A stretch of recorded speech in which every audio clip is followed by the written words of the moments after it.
Now, on the big story of the day, Number 10 are set to hold another COPRA meeting this evening amidst the escalating violence around the country. That's as more than 400 people have now been arrested, with the number expected to continue to rise in the coming days. In the latest development, police are aware of 6 potential events today, with officers anticipating a busy Wednesday night as well, as they monitor reports of at least 30 possible gatherings. Now, joining me is Reform UK MP Lee Anderson and Director of the Oxford Islamic Centre, Dr Sheikh Ramzi. Gentlemen, thank you both for joining me this afternoon. Really appreciate your company. Now, obviously, we're witnessing scenes none of us particularly want to see. So I want both your takes on what's happening. Lee, I'm coming to you first. You witnessed the events in Birmingham last night. You called for Jess Phillips, who's the local MP, to lose her job.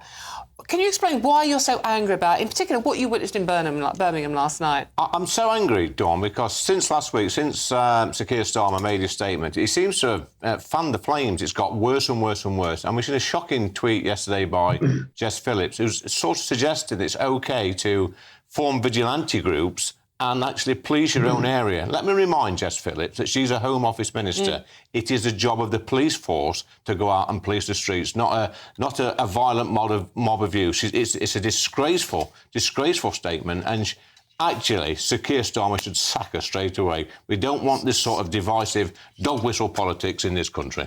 Coming to you, Sheikh Ramzi, what did you make of the events that we witnessed in Birmingham last night?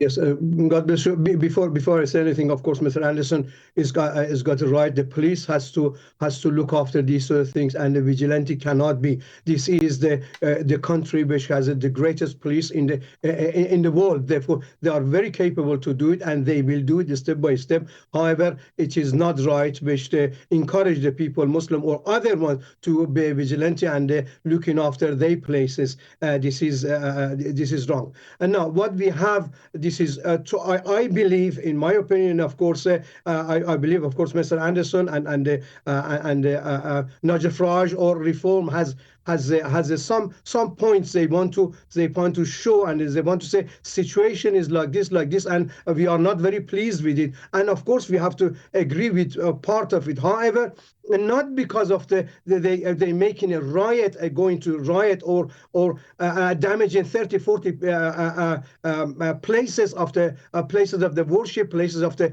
poor, for example, people like refugees stay there. This is totally wrong, because we get nowhere. And of course, as a result, so many are mother and children on God's case, so many elderly, and many people, they said, don't go out. They don't go out in the evening. Have been reported to me 2 or 3 ladies which have been sued badly, and she run home. They're scared. They're scared. Of course, perhaps they beat him up or violence. This is not a healthy society. Therefore, we have to stop all the violence. And of course, we have to see the root of the problem. The root of the problem is not Islamophobia or Muslim. The root of the problem is immigration. The root of the problem is asylum and refugees which they come, which we have to deal with it. And of course, the problem with us is that we have a very lenient law that let them all coming in.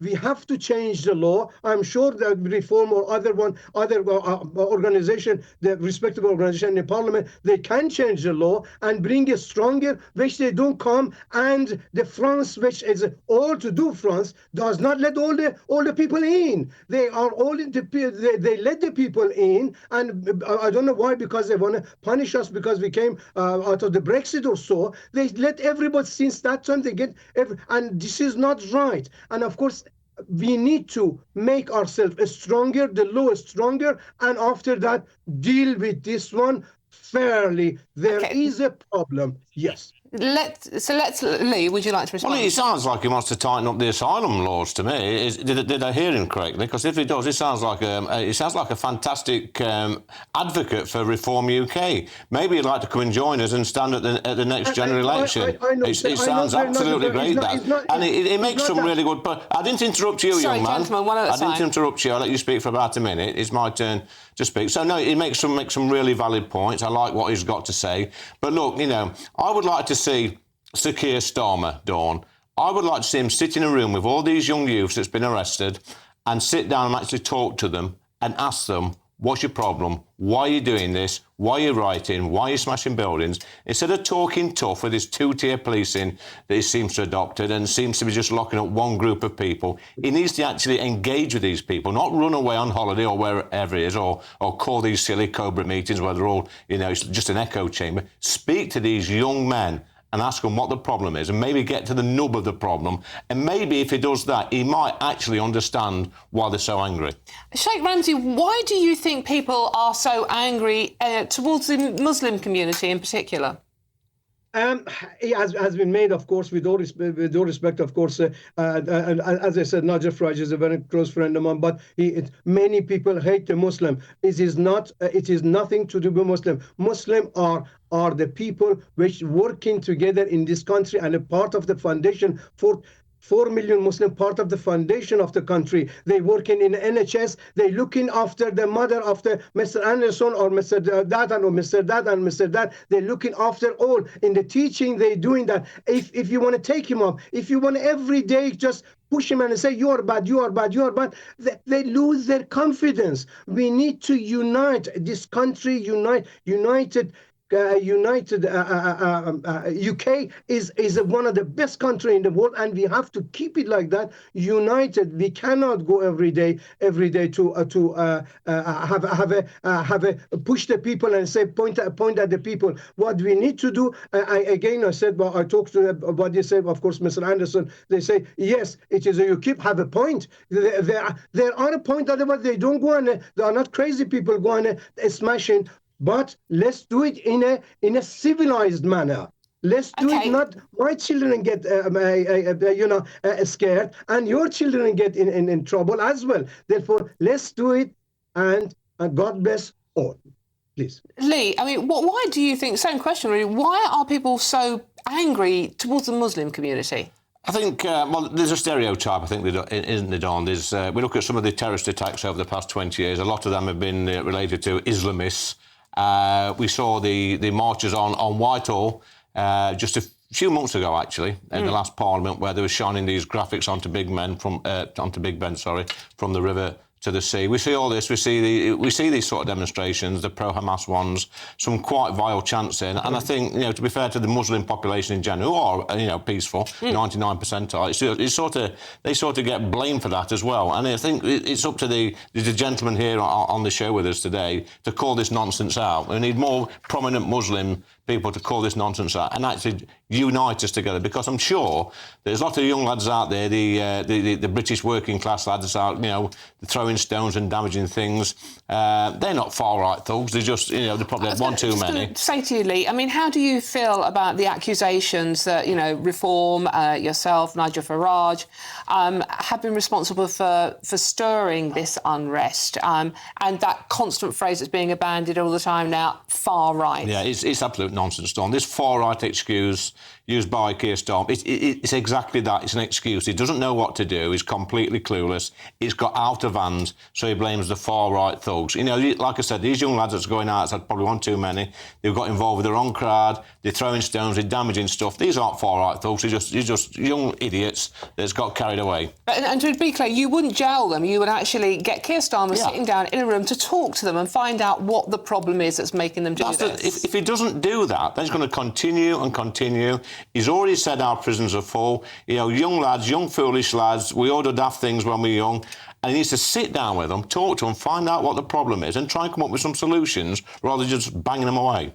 OK, no, that's a very good point. And how do you think this is going to end? I mean, what's the end game where we are at the moment? Are these riots going to continue until somebody actually does what you've suggested? I think it needs to be fair in his policing. We keep hearing this term, two-tier policing. And once he adopts a fairer form of policing, and people like Yvette Cooper come out, and Jess Phillips, by the way, just shuts up and disappears for a few weeks, then, if we see, like in Birmingham over the weekend, we didn't see one single police car. There's youths roaming around with knives and machetes and swords, and the traffic was uncontrollable. There was people getting beat up in pubs and pub car parks, and nothing done. Coming back to you on that one, Sheikh Ramsey, the violence we saw from young Muslim men last night on the streets, balaclavas, having a go at people just drinking innocently in pubs. What would your message be to the young men of your community? I would have said, of course, I would have said, stop it. I believe the root of that is they're scared. They're scared because perhaps the police did not do what they has to do. And if they were scared, they'd stop in the house. I don't want. Allow me to speak as well, please. This is a problem because they attack many houses as well. And therefore what we need to do is keep this one and this one away. They are scared themselves. However, Mr. Anderson telling me, can you tell these 5% of the people, 5% of the people just quickly, don't do that. Now what is happening here, Mr. Anderson can say, Mr. Nigel Farage can say and can stop it. Please, sorry, we're just running out of time. Just Lee, would you like to? Well, for the first part of the conversation, Dawn, this afternoon, that was complete rubbish. If you are scared of something happening in your community, you don't go on go outside armed with a machete and an axe and a knife. You stop in the house. It's absolute rubbish. Sorry, one at a time, please. Yes, absolute rubbish. I believe they are scared. They do something wrong. You stay in if you're scared. You stay in. What we need to do. Yeah. Can you just turn him off? Sheikh Ramsey, sorry, unfortunately we have run out of time. Turn you off. Why do you turn me off? That you just turn him off. Shouldn't be rude. Can you turn the volume down? I'm supporting you. Put the news on. All right? Sheikh Ramsey, Lee Anderson, thank you very much for joining me. That got feisty. Who'd have saw that one coming, eh? Thank you very much for joining me. Right, OK, now...